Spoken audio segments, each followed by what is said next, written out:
আলহামদুলিল্লাহ নাহমাদুহু ওয়া নাস্তাঈনুহু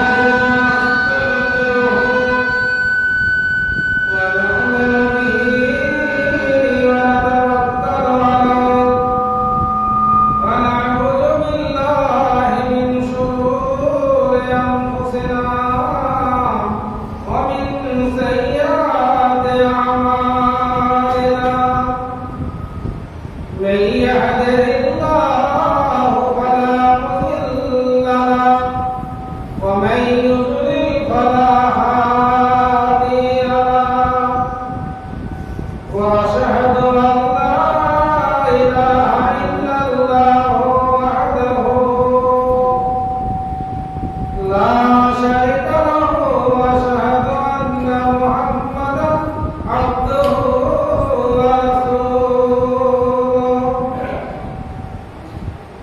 أما بعد فأعوذ بالله من الشيطان الرجيم بسم الله الرحمن الرحيم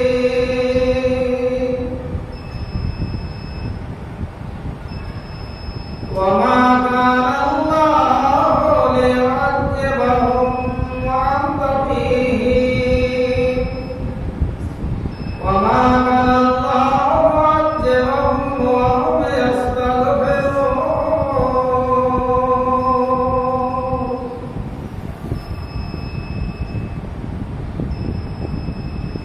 সুধী মণ্ডলী, আমি আপনাদের সামনে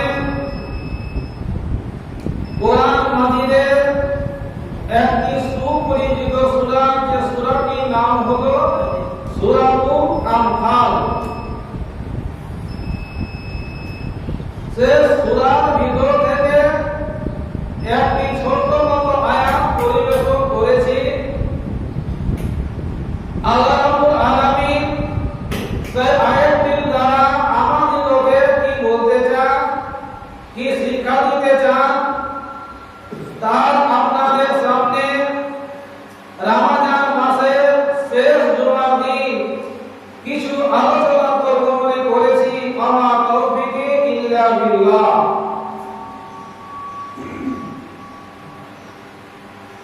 আমরা দিন রাত্রি মানে 24 ঘন্টায় এমন কোন একটা সময় নাই যে বুখার মাধ্যমে, জালসার মাধ্যমে, ইউটিউবের মাধ্যমে আমরা ওলামাদের, বড় বড় মুহাক্কিকদের, বড় বড় বিদ্বানদের ওয়াজ বা ভাষণ আমরা শুনি না। তা সত্ত্বে আমরা মুসলমান হয়ে, শেষ নবীর উম্মত হয়ে আমরা এত বেহায়াপনা আমাদের ভিতরে ঢুকে গেছে, আমাদের ভিতরে লজ্জা শরম উঠে গেছে। এরা লজ্জাকে লজ্জা মনে করছে না। আল্লাহ পাকের নবী বলেছেন, যখন কোন আদম সন্তান সন্ততিদের, যখন আদমের বেটা বেটিদের ভিতর থেকে লজ্জা উঠে যাবে, তখন তার মনে যায় আসবে তাই করবে।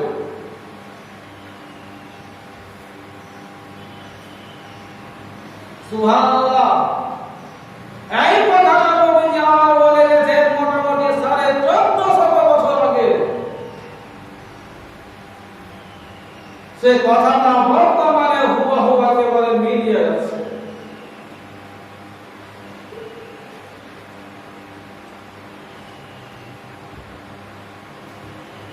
এটা বলছে রোজার মাস। যারা রোজা করে না তাদের কি ভয়াবহ শাস্তি আছে সে সম্পর্কে ওলামাদের মুখে অহরহ শুনছে। গ্রামে আপনি চলছে, সে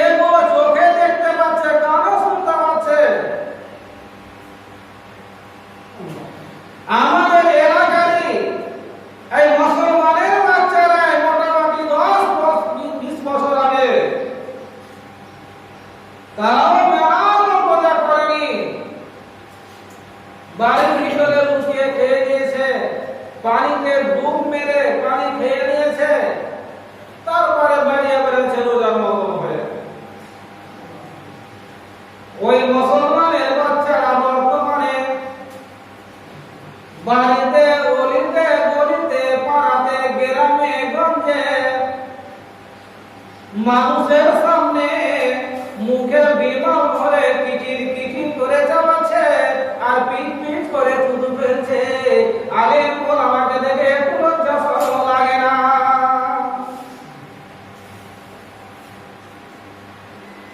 আর বেহায়া বাপনে বসে বাড়িতে বসে আছে, ও রোজা করে না, কেমন করে ছেলেকে বলবে যে রোজা কর?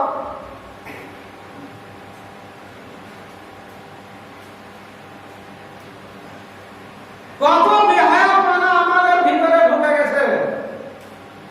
রোজা করতে মন যদি না আছে, বাপের পেট ভরে খাবে না, লোকের সামনে খাবার মানে মাস্তানি করা, দর্প করা, অহমিকা করা। কত ব্যক্তি মাস্তান হয়েছে? একটা শরীরের ঘামচিকে খতম করার জন্য তোমার আমার পকেটে টাকা নাই, আর তুমি আল্লাহর বিধানের উপরে তুমি মাস্তানি করতে পারো না। তোমার মতো সর্বগুণে শক্তিশালী মাস্তানের কারণে আল্লাহ আমিন ক্ষণিকের ভিতরে ক্ষয় করে দিয়েছেন, দুনিয়া থেকে বিদায় করে দিয়েছেন। আমার মতন তোমার মতন 1.5 ফুট মানুষের শক্তি কোথায় আছে? এত কেন তোমার মাস্তানি দুনিয়াতে? কতদিন তুমি বাঁচবে?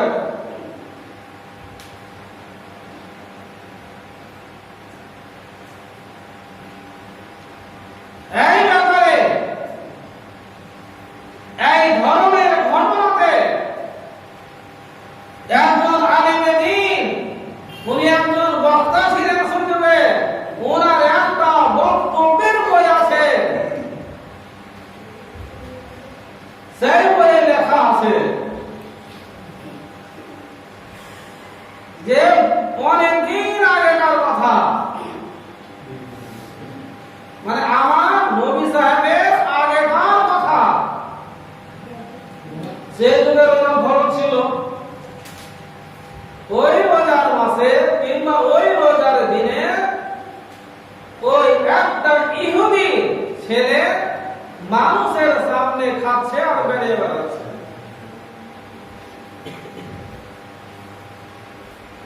সে লোকটা দেখলো, হায় রে আমার বেহায়া ছেলে, রোজা রেখে আছে আর রোজার দিনে রোজাদারের সামনে কেমন করে ঘুগনি মুড়ি খাচ্ছে, সিগরা চপ খাচ্ছে, আর অন্য জিনিস খাচ্ছে।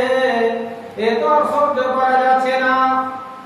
ও ইহুদি লোকটি তার ছেলেকে কিছু না বলে একটা করে তার গায়ে থাপ্পড় মেরেছিল। কি বলে থাপ্পড় মেরেছিল? ওরে আমার বেহায়া বেটা, তুই কি জানিস না যে এটা হলো রোজার দিন, আর রোজার দিনে তোর জাত ভাইরা রোজা করেছে, রোজার অবস্থাতে আছে, আর কি মনে করে তুই ওই রোজাদারের সামনে চাপার চাপার করে চাপাচ্ছি, আওয়াজ করছি, তোকে কি একটু লজ্জা শরম নাই রে?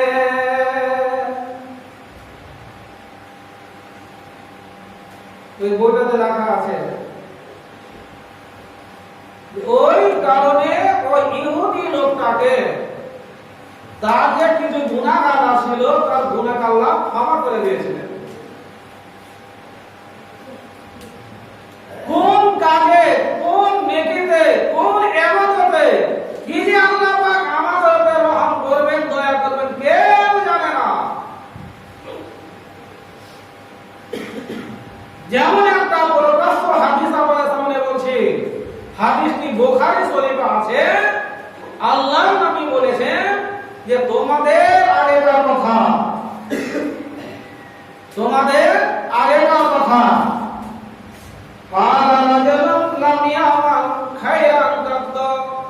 ওরে বাবাজিরা আমার, তোমাদের পূর্বপুরুষের মধ্যে এমন একটা লোক জন্মেছিল যে ওই লোকটা জোয়ান অবস্থা থেকে বৃদ্ধ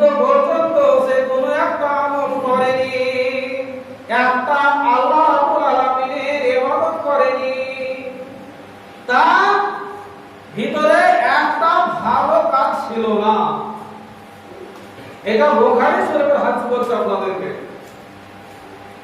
যখন পর্যন্ত মানুষের শরীরে শক্তি থাকবে তখন পর্যন্ত যাই মন তাই করবে। ওই আগেকার লোকটি যাই মন তাই করেছে, যখন বিছান ধরে নিয়েছে আল্লাহ তাকে শয্যাশায়ী করে দিয়েছে, রোগাগ্রস্ত করে দিয়েছে, তখন সে টের পাচ্ছে যে মনে হয় আর আমি মানব না।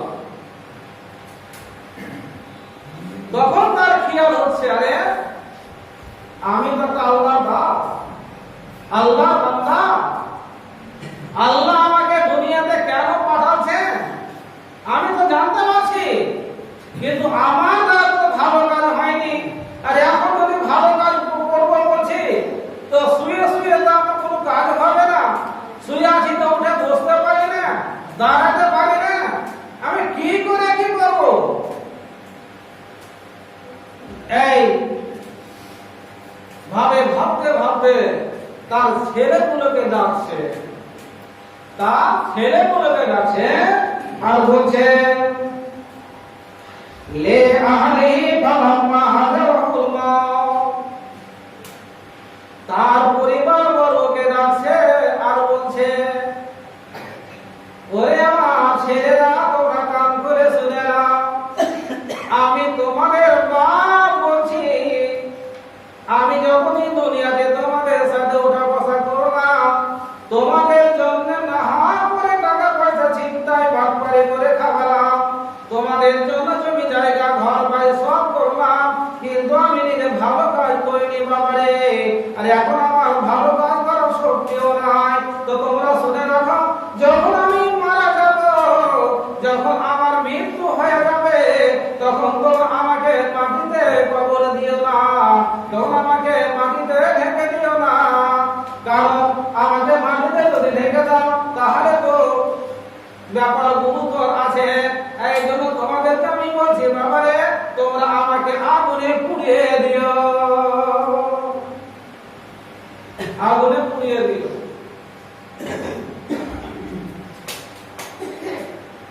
কেন আগুনে পুড়াতে বললেন লোকটি? আল্লাহ রাব্বুল আলামিন যদি আমাকে আমার মরার পরে যদি জিন্দা করেন আর বলেন তুমি এই কাজ করেছো কেন, তাহলে আমার উত্তর দেবার আমার ক্ষমতা নাই।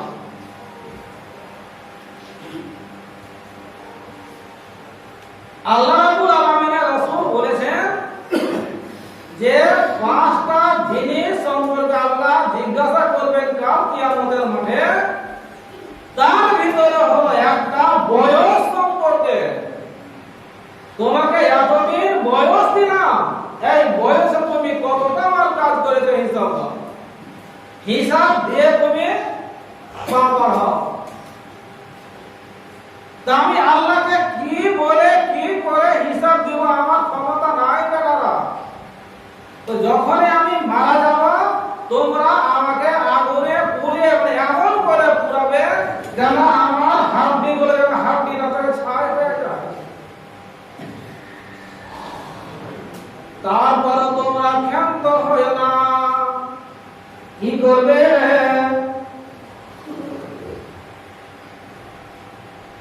সুম্মা লিনুম নিসফাহু ফিল বাররি ওয়া নিসফাহু ফিল বাহরি।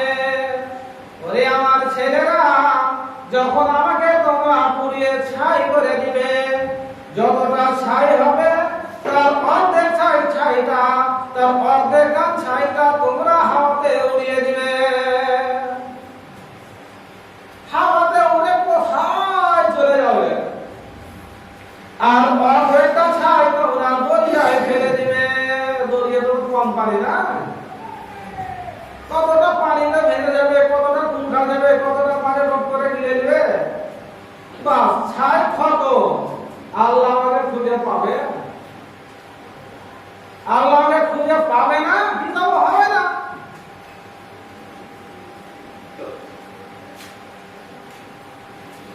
তাই বলা হলো। কথাটা কেমন হলো জানেন? আমরা মুসলমান, আমরা জেনে শুনে কিছু করছি না,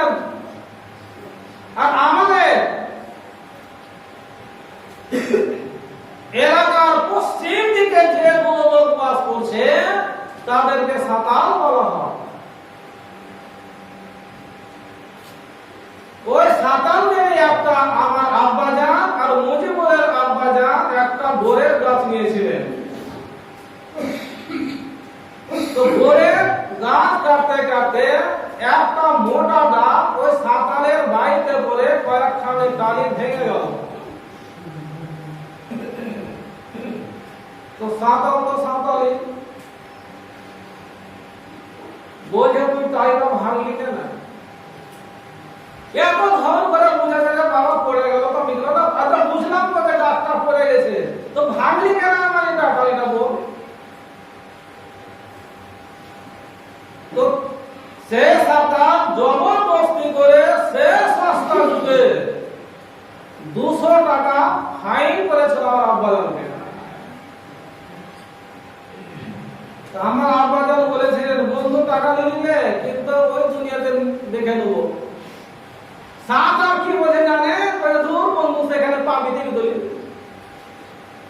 সে সাতাল বুঝছে কিন্তু আমার যা বুঝে না যে আমি আজকে রোজা করি না, আমি কেমন করে মানুষের সামনে চলাফেরা করে খাচ্ছি দাচ্ছি মুখ নাড়ছি, একটু লজ্জা শরম লাগে না? আসে মুসলমানের বাচ্চা রে, আসে মুসলমানের বাচ্চা ঈদের দিন আগে একেবারে লম্বা টুপি পিলে সাল সোজা একবার ঈদগাহে ইমাম সাহেবের কাছে যাওয়া বসবে। কত নামাজি বেটা নামাজ।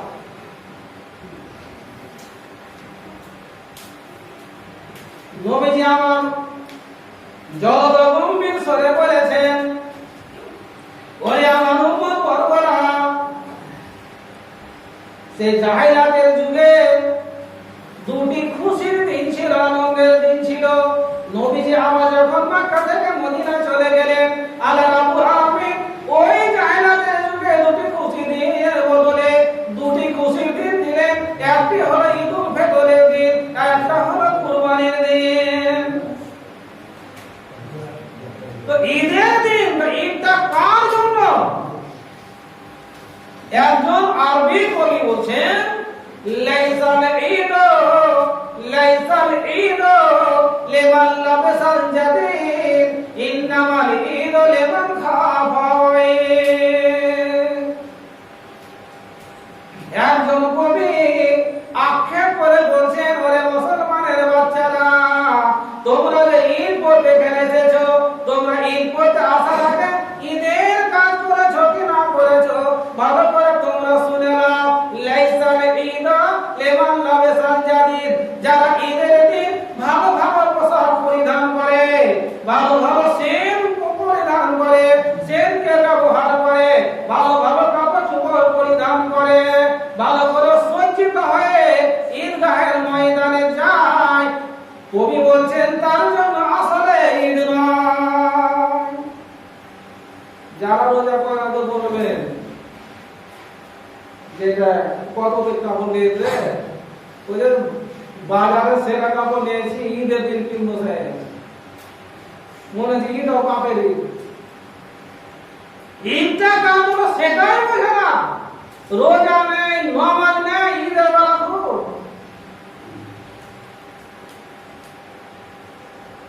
আমি 3000 টাকা গরুর মাংস নিয়েছি কেন? ঈদ যে, তো তোমার জন্য ঈদ নয়। ঈদ কার জন্য? খাওয়ার নাম ঈদ নয়, পড়ার নাম ঈদ নয়, সের মাখার নাম ঈদ নয়। কবি বলছেন, ইন্নামাল ঈদ লিমান খাফা ওয়াইদ, যারা আল্লাহর ভয়ে তাদের বুকটা দুরু করে কেঁপেছে, রোজা করেছে, রোজা রাখার পর ফিতরা দিয়েছে। কেন ফিতরা দিয়েছে? ফিতরাটা দেওয়ার মানে কি? ওই ফিতরা দিয়েও তাকে বাড়িতে ঠিক থাকতে পারলো না, সে বলছে আমার হলো না, আমি তো ফিতরা আদায় করলাম, এখন আল্লাহর কাছে যে কান্নাকাটি করবো, আল্লাহর কাছে আমি ক্ষমা চাইবো। ঈদটা ওই লোকটার জন্য, আল্লাহ রাব্বুল আলামিনের ভয়ে যার দিলটা দুরু দুরু করে কাঁপলো, আল্লাহর ভয়ে তার হৃদয়টা কেঁপে উঠলো, আল্লাহর ভয়ে আল্লাহর কাছে জড়সড় হয়ে তার অতীতের গুনাহকে ক্ষমা চেয়ে দিল, সেই লোকটার জন্য হলো ঈদ। ঈদ নাই তো ভাই জানেরা, এত এত সুন্দর অফারের এই সময়গুলো শুনছেন, পেয়েছেন,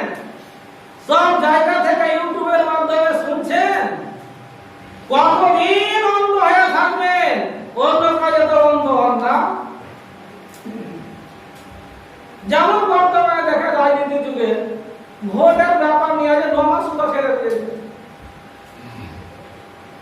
আগে নামাজ পরে সমাজ, আগে নামাজ পড়া দিয়ে সমাজের কাজ করা ঠিক আল্লাহ করে দিবে। আল্লাহর উপরে আমাদের ঈমান আছে তবে তো হবে। যে ঈমান আমাদের একেবারে ডুপ্লিকেট হয়ে গেছে। আমাদের ভিতরে নাস্তিকতার চিহ্ন চলে এসেছে। নাস্তিকরা বলে আল্লাহ নেই, নাউযুবিল্লাহ। আমরা মরে যাব, মাটিতে মিশে যাব, আল্লাহ আবার আমাকে চিন্তা করে বহু দূরের কথা। এটা কাফের মুশরিকরা বলেছিল। কোথাকার? মক্কা। আল্লাহ রাব্বুল আলামিন বলছেন, কি বলছেন? সূরা কাফে আছে, আইজা মিতনা ওয়া কুননা তুরাবান জালিকা রাজুম বাইন। ওরে ভাই জানেরা, যখন আমরা মারা যাব, মরে যাওয়ার পরে আমরা কি হয়ে যাব? মাটিতে মিশ্রিত হয়ে যাব। আর মাটিতে মিশে যে আমাদের চিহ্ন থাকবে না। কেমন করে আমাদেরকে দ্বিতীয়বারে চিনতে করা হবে? এটা বহু দূরের কথা। তো নাস্তিক যারা, তাদের এটাই ছিল বক্তব্য যে মরে যাও, মিটে যাবে। আমাদের ভিতরে নাস্তিকতার কথাগুলো চলে এসেছে। আল্লাহ যদি আরশে আজিমে আছেন, আল্লাহর উপরে আমাদের বিশ্বাস আছে যে আল্লাহ আমাদেরকে মরার পরে দ্বিতীয়বার জীবিত করবেন, তাহলে আমাদের দ্বারা এই ভুলগুলো হতো না। কত দূর আমরা পাঠিয়ে গেছি ঈমান থেকে, জানেন? যাই হোক, নবীজি আমার বলছেন, ওই লোকটি তার ছেলেগুলোদেরকে, তাদের আত্মীয় স্বজনদেরকে বলেছে, দেখো বাবারা, যখন আমি মারা যাব তখন আমার লাশকে পুরে ছাই করে দিবে। অর্ধেক ছাইটা ডাঙাতে হাওয়াতে উড়িয়ে দিবে, আর অর্ধেকটা পানিতে ফেলে দেবে। আল্লাহ রাব্বুল আলামিন আর সাজিম থেকে দেখছেন সেই ছেলেদের কীর্তিকলাপ। যখন কাজ সমাধা হয়ে গেছে, আল্লাহ রাব্বুল আলামিন বলছেন, কি বলছেন? লেমা ফালতা, ওরে আমার বান্দা, তুমি যখন মরার সময় পৌঁছে গেছিলে, এই ওসিয়ত গুলো কেন করেছিলে? তোমার আত্মীয় স্বজনকে, তোমার বেটাদেরকে জামাকে পুড়িয়ে তোমরা ছাই করে দিবে, অর্ধেক ছাইটা ডাঙায় হাওয়াতে উড়িয়ে দিবে, আর অর্ধেকটা ছাই পানিতে ফেলে দিবে। এই কাজটা তুমি কেন করেছিলে? সে লোকটা বলবে, মিন খাসিয়াতিকা ইয়া রাব্বি, হে আরশে আজিমের মালিক আল্লাহ, এই কাজটা শুরু করেছি তোমার ভয়ে। তাহলে বুঝা গেল তখন ওর ঈমান আছে। আল্লাহ যাকে বাঁচাবেন, আল্লাহ কোন দিক দিয়ে বাঁচিয়ে নেবেন। नेकी कैसे ही हो छोटी, नेकी कैसे ही हो छोटी, तो उसे हर की न जान, रब को बख्शिश के लिए कोई बहाना चाहिए। बहाना का पड़लो, যদি লোকটা ছাই করতে না বলতো তাহলে কথাটা হতো না। যেমন জিজ্ঞাসা করা, আল্লাহ রাব্বুল আলামিন জিজ্ঞাসা করলে লোকটিকে সঙ্গে সঙ্গে বললেন, মিন খাসিয়া থেকে গেল, এই কাজ শুরু করেছি আল্লাহ তোমার ভয়ে। নবীজি আমার বলছেন, হ্যাঁ গফার আল্লাহ রাব্বুল আলামিন তাকে ক্ষমা করে দিলেন। কোন কাজে, কোন সময়ে, কোন ইবাদত, কোন দোয়া, কোন কাজ আল্লাহ রাব্বুল আলামিনের নিকটে কবুল হয়ে যাবে কেউ বলতে পারবে না। এই যে রমজান মাস 1-2 করতে করতে করতে 7 দিন চলে যাচ্ছে। যারা রোজা আল্লাহর রাস্তায় করেছেন আলহামদুলিল্লাহ করি ফেলে দিলেন, আর মাত্র 3টা দিন আছে। আর যারা করেননি তাদের উপরে শতধিক আর শতধিক। এটা মনে করিয়েন না যে বছর করলাম তা আগামীতে করবো, গ্যারান্টি আছে আপনি বাঁচবেন? এই দুনিয়ার মোহে করে, দুনিয়া টাকা পয়সা লালসায় আমরা নিজের দিনকে বিক্রি করে দিয়েছি, নিজের ধর্মকে বিকৃত করে দিচ্ছি। মুসলমান হয়ে মুসলমানের কাজ আমরা করছি না। সুবহানাল্লাহ। আল্লাহ রাব্বুল আলামিন বলছেন, কি বলছেন? ওয়া মা কানা আল্লাহু লিআযযিবাহুম ওয়া আনতা ফীহিম। আল্লাহ রাব্বুল আলামিন বলেন, ওরে আমার দুনিয়ার বান্দা বান্দিরা তোমরা কান খুলে শুনে নাও, আমার জন্য আল্লাহ বলছেন যে আমার জন্য এটা উচিত হবে না যে আমি তোমাদেরকে আযাব দিয়ে, তোমাদেরকে গজব দিয়ে ধ্বংস করে দিব। আনতা ফীহিম, যতক্ষণ পর্যন্ত তোমাদের মাঝে নবীকুল শিরোমণি সত্যের সন্ধানকারী মুহাম্মদ রাসূলুল্লাহ সাল্লাল্লাহু আলাইহি সাল্লাম তোমাদের মাঝে যতদিন বেঁচে থাকবে, আয়ে মুসলমানেরা, আমি তোমাদেরকে কোনো আযাব দিয়ে, কোনো শাস্তি দিয়ে নষ্ট করে দিব না, ধ্বংস করে দিব না। তাহলে আল্লাহ নবী বেঁচে থাকাকালীন কোন মুসলমানের উপরে কোন ঝড় ঝঞ্ঝাট কিছু আসেনি। আল্লাহ নবী, আল্লাহ পাক কত দামি নবী করে পাঠিয়েছিলেন। একটা কথা হলো, এখন তো নবী সাহেব না, তাহলে আমরা কি করব? আল্লাহ বলছেন, ওয়া মা কানা আল্লাহু মুআয্যিবাহুম ওয়া হুম ইস্তাগফিরুন। হে দুনিয়ার আমার বান্দা বান্দীরা, তোমরা কান খুলে শুনে নাও, আমি আল্লাহ বলছি, আমি আরশাদিমের মালিক আল্লাহ বলছি, তোরা ভালোভাবে শুনে নাও, ভালোভাবে বুঝে নাও। আমি কোন মানুষকে, আমি পৃথিবীর মানুষকে কোনদিন আমি আযাব দিব না, আমার আযাব দেওয়া উচিত হবে না যতক্ষণ পর্যন্ত তোমরা আমার কাছে ক্ষমা চাইবে। তোমাদের ভুল হয়েছে, ভুল হতেই পারে, ভুল যখন আমি অনুভব করবো আল্লাহর কাছে আমি ক্ষমা প্রার্থনা করব। আল্লাহ বলছেন, তোমরা যতক্ষণ পর্যন্ত আমার কাছে ক্ষমা চাইবে, ততদিন পর্যন্ত আমি তোমাদের মাঝে, তোমাদের উপরে হঠাৎ কোনো মুসিবত নিয়ে চলে আসবো না। এটা আল্লাহ রাব্বুল আলামিনের রাসূল, ওয়া মা কুননা মুআজ্জিবিনা হাত্তা নাবআসা রাসূলা। আগেকার নবীদের উপরে আল্লাহ রাব্বুল আলামিন বড় বড় আযাব দিয়েছিলেন, তো ওই সব লোকদের উপরে আযাব এসা ছিল, তারা পাপের কাজ করেছিল বলে আল্লাহ তাড়াতাড়ি তাদেরকে আযাব দিয়ে ধ্বংস করেছিলেন না, ধ্বংস করেননি। পাপ করে যাচ্ছে, পাপ করে যাচ্ছে, পাপ করে যাচ্ছে, তবুও ধ্বংস করেননি। কখন ধ্বংস করলেন? এটা আল্লাহর রাসূল, এটা কি যে যতক্ষণ পর্যন্ত আমি তাদের ভিতর থেকে কোনো একটা লোককে নবী করে না পাঠিয়েছি, আর ওই নবী তাদেরকে না বলেছে, না তাবলীগ করেছে, যতক্ষণ পর্যন্ত ওই নবী সাহেব তাদেরকে তাবলীগ করেছে, তাবলীগ করার পরও মানেনি, তখন আমি তাদেরকে মই দিয়ে দিয়েছি। আল্লাহ বলছেন, ওরে আমার বান্দা বান্দীরা, যতক্ষণ পর্যন্ত তোমরা দুনিয়াতে পাপ করবে আর পাপ করার পরে আমার কাছে ক্ষমা চাইবে, ততক্ষণ পর্যন্ত আমি তোমাদেরকে ধ্বংস করে দিব না। তা বুঝেন আমরা কত আল্লাহর কাছে ক্ষমা চাইছি, বুঝেন? এই যে খরচ, যেটা গজব আযাব, আমাদের হাজার হাজার কুইন্টাল পেঁয়াজ নষ্ট হলো, এটা আযাব নয়? এগুলো আযাব বুঝছেন না? কখন বুঝবেন আযাব গুলো? যাই হোক, এই যে আমরা রমজান মাসে নামাজ পড়লাম, সুবহানাল্লাহ, তারাবির নামাজ কয় রাকাত? 11 রাকাত পড়লাম। কেউ 20 রাকাত পড়ে, কেউ 34 রাকাতও পড়ে। কত রাকাত আমাদেরকে পড়তে হবে?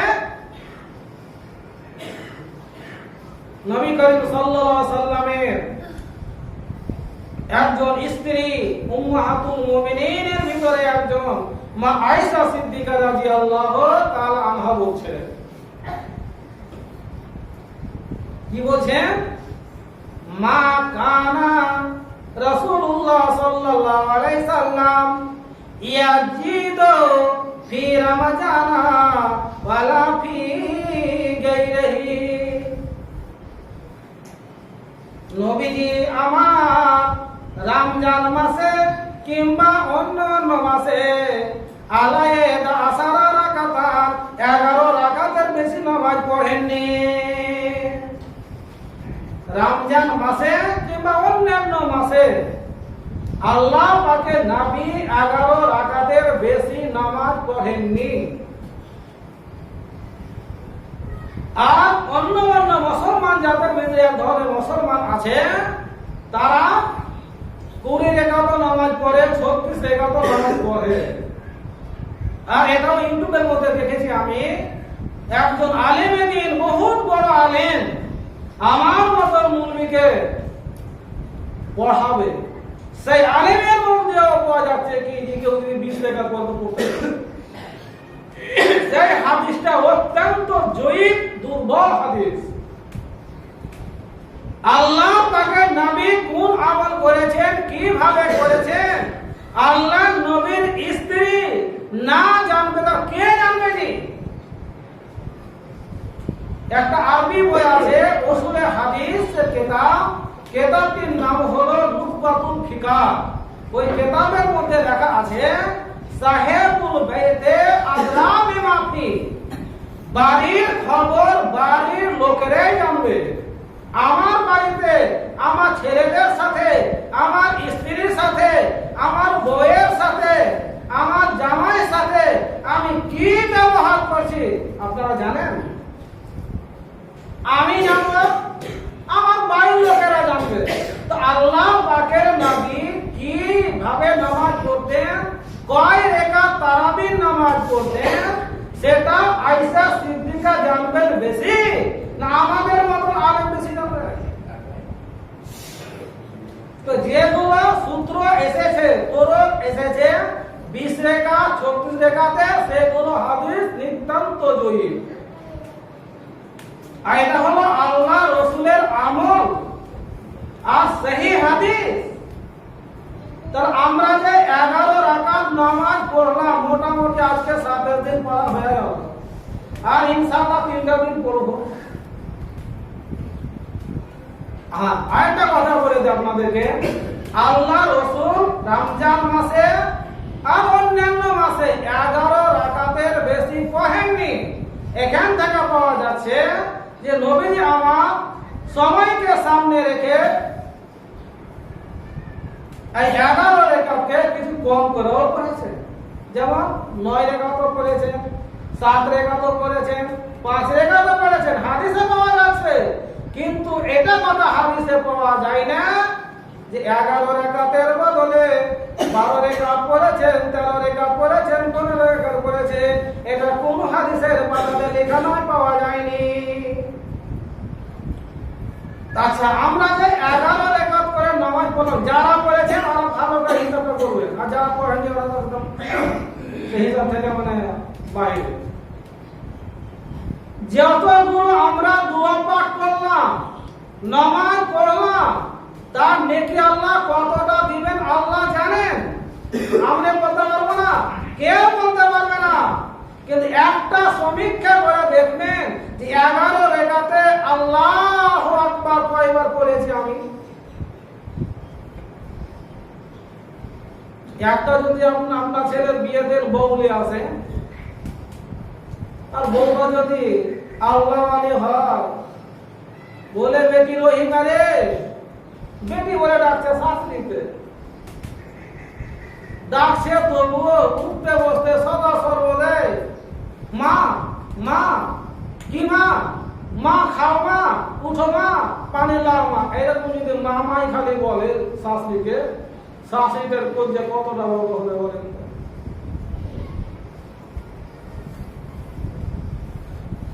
তো আমি যে নামাজ পড়লাম 11 রাকাত, আপনি যে নামাজ পড়লেন 11 রাকাত, একবার নয় দুইবার নয়, প্রত্যেক 11 রাকাতে আমি 7 বার করে শুধু আল্লাহু আকবার বলেছি। তাহলে একদিনে আপনি নামাজ পড়লেন 11 রাকাত, 11 রাকাত তারাবির কথা বলছি, রেসামার কথা বলছি, তারাবির কথা বলছি। আর ওই নামাজ ছেড়ে আমরা দূর দূরান্ত দৌড়ে পাচ্ছি, পালিয়ে যাচ্ছি, নামাজ পড়ি না। তাহলে 60 বার করে আমি আল্লাহু আকবার আল্লাহকে ডাকছি, তাহলে আপনি 30টা দিনে কতবার ডাকছেন বলুন তো? 3 ছয়ে 1800 বার আমি আল্লাহু আকবার বলছি, আপনি আল্লাহু আকবার বলছেন 1800 বার। আল্লাহ আপনাদের উপরে কি দয়া করবেন বলেন?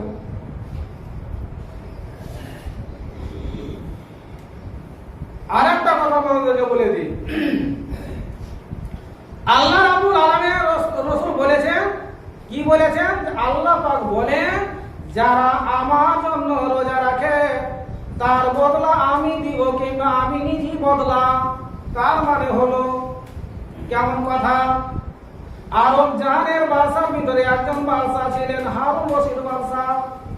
ওই হারুন রশিদ বাদশার কতকটা দাসী ছিল, সে যুগের দাসী প্রথা বেশি ছিল, কয়েকটা দাসী ছিল। তাই হারুন রশিদ বাদশা একদিন সমস্ত দাসীকে ডেকে বলছে, ওরে আমার দাসীরা শোনো, আমি ইচ্ছা করেছি, আমার মনে অভিলাষ হয়েছে, আমার মনে স্পৃহা জেগেছে যে আমি একজন এখানকার বাদশা, তাই আমি তোমাদেরকে কিছু উপঢৌকন দিব, তোমাদেরকে কিছু আমি দান করব, তোমাদেরকে কিছু আমি তোহফা স্বরূপ দিব। তো কে কি লিবা বলো? তো কে বলছে আমি সোনার মালা লিব? কে বলছে আমাকে তো ফেন্সি রেশমের কাপড় কেন, ওটাই ভালো হয় আমার? যা যেটা মন চায় সেটাই চায় আর সেটাই দেয়। হারুন রশিদ বাদশার একজন কালো কুৎসিত দাসী ছিল, কালো চুপচিয়ে কালো। সে কিন্তু বুদ্ধিমান হলো, সে কিছু বলছে না, শুধু হারুন রশিদের বাদশা মাথা দুহাতে ধরে আসে করে, বলে তুমি বলো কি নেবে? বলে কি বলবো আমি, ভাষা বুঝতে পারছেন না, আপনার মাথা ধরা হয়েছে। কেমন কথা বলছে? বলে হ্যাঁ বাদশা, আমার তার মানে হলো আপনি আমার, আপনি কি দিবেন আপনি বুঝেন। আল্লাহ রাসূল বলেছেন, যারা আল্লাহর রাস্তে রোজা করেছে তার বদলা আল্লাহ রাব্বুল আলামিন দিবেন। কোন হাদিসের ভাষাতে এসেছে আল্লাহ নিজেই হলো বদলা। তার মানে আল্লাহ কি বদলা দিবেন আল্লাহই জানেন।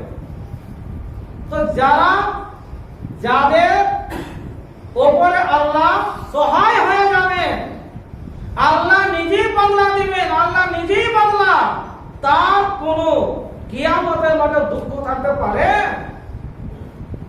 পারে না। এবার আসুন, আমরা তো রোজা শেষ করে দিলাম,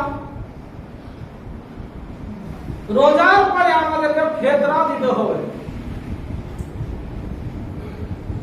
ফিতরার মানে হলো মুখ বন্ধ ছিল, মুখ খুলে দাও, তার মানে রোজা শেষ, ফিতরা দাও। কেউ যদি ঈদের 2 দিন আগে থেকে দিতে লাগে কোনো অসুবিধা নয়, তো ফিতরা অজেব হয়ে যাবে, যেমন চাঁদ উঠে যাবে তখন। তো ফিতরা আমাদেরকে কি দিতে হবে, কেন ফিতরা লাগে? হযরত আব্দুল্লাহ বিন আব্বাস রাদিয়াল্লাহু তাআলা আনহু বলেন, আখিরাজু সাদাকাতা সাওমেকো, ওরে উম্মতে মুহাম্মাদিরা, তোমাদের রোজা তোমরা সাদকা বাহির করো, রোজা সাদকা। ফিতরাটাকে বলা হয়েছে রোজার সাদকা। এক একটা জিনিসের এক একটা সাদকা আছে। যেমন আমাদের এখানকার এলাকাতে হিসাবে পাওয়া যায় 100 টাকা তো 2.5 টাকা করে আমাদেরকে টাকা পাওয়া যায়, যেটাই সাতটা সেটাই টাকা। তো রোজা যে আমরা রাখলাম, এই রোজার আমাদেরকে 7টা লাগবে। তার মানে আমি রোজাও রেখেছি, আমাদের দ্বারাতে ভুল হয়েছে, আমরা রোজা রেখেছি, আমাদের দ্বারাতে ভুল হয়ে গেছে, মানে রোজার কিছু ত্রুটি থেকে গেছে। আল্লাহ রাব্বুল আলামিন কত আমাদের দয়াবান, ওই রোজাটাকে শুদ্ধ করার জন্য, পূর্ণ করার জন্য আল্লাহ রাব্বুল আলামিন আমাদেরকে ফিতরা আদায় করতে বললেন। আর ফিতরা দেওয়া হলো ফরজ, যেমন নামাজ পড়ছি আমরা নামাজ পড়া ফরজ, রমজান মাসে রোজা রাখছি রোজা করা ফরজ, তেমনি ফিতরা দেওয়া হলো ফরজ। তো ফিতরা কি দিতে হবে? হাদিসের ভাষাতে 5টি জিনিসের নাম এসেছে। একটা হলো খেজুর, একটা হলো কিশমিশ, একটা হলো গম, জল, আর একটা হলো পনির। পনির খাবারটা আমার চোখে দেখিনি, যারা হাইছে ওনারা সঙ্গে দিয়ে খেয়ে এসেছেন মনে হয়, মানে দুধ দিয়ে তৈরি করা হয়। এই দুধ দিয়ে সে যুগে ফিতরা আদায় করা হতো। তারপরে হাদিসের ভাষাতে আছে মিন তাওয়ামিন, যার যেটা খাদ্য সে খাদ্য 100 অর্থাৎ 2.5 কিলোগ্রাম করে কিংবা 3.5 কেজি ওজনে ওই খাবারগুলো দিতে হবে। আর খাবারগুলো হবে তুমাতুল লিল মাসাকিন, মিসকিনদের জন্য খাওয়া। এইভাবে ফিতরা আদায় করেছেন নবী কুল শিরোমণি মুহাম্মদ রাসূলুল্লাহ সাল্লাল্লাহু আলাইহি সাল্লাম। সাহাবায়ে কেরামেরা এইভাবে ফিতরা আদায় করে গেছেন। এখন বর্তমানে বোঝা যাচ্ছে, দেখা যাচ্ছে যে ওলামাদের ভিতরে মতভেদ। যেমন আমরাও দিচ্ছি টাকা পয়সা, নবী সাহেবের যুগে আমাদের চাইতে দামি টাকা ছিল সোনার আর রূপা চাঁদির, তবুও কোনদিন নবী সাহেব টাকা দিয়ে ফিতরা আদায় করেননি, সাহাবায়ে কেরামেরা করেননি। তো যারা নবী সাহেবের, সাহাবায়ে কেরামের যারা পথিক, অর্থাৎ আমরা, আমাদের উচিত হবে আমাদেরকে যেভাবে নবী করিম সাল্লাল্লাহু আলাইহি সাল্লাম তার সাহাবায়ে কেরাম ফিতরা আদায় করেছেন, ওইভাবে যেন আমরা ফিতরা আদায় করতে পারি।